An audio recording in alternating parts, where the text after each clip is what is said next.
So மக்களே, நம்ம வீட்டுக்கு பலகை தேவைப்பட்டுச்சு, நம்ம அந்த பலகை வாங்க வந்தோம். இப்போ வந்து இந்த ஐயாவை பார்த்தோம். நம்ம இந்த வயசுல கூட ஒரு இப்படி வேலை பார்க்குறாருன்னு சொல்லி. ஸோ வாங்க நம்ம போய் பேசலாம்.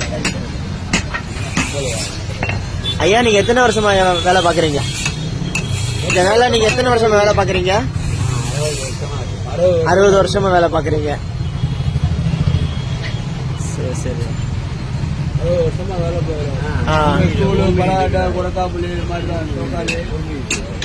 நடவண்டி கட்ட வண்டி. நாங்க அப்பெல்லாம் பார்க்கும்போது நடவண்டி கட்ட வண்டி தான் பார்க்குவோம்.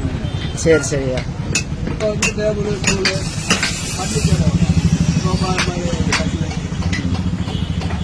ஆள் உட்காரல ஒரு இடத்துல இருக்காரு. கடைக்கு நம்ம வந்து என்ன செய்யறோம், ஓனர் போடு போடு இந்த மாதிரி தான் இருக்காங்க.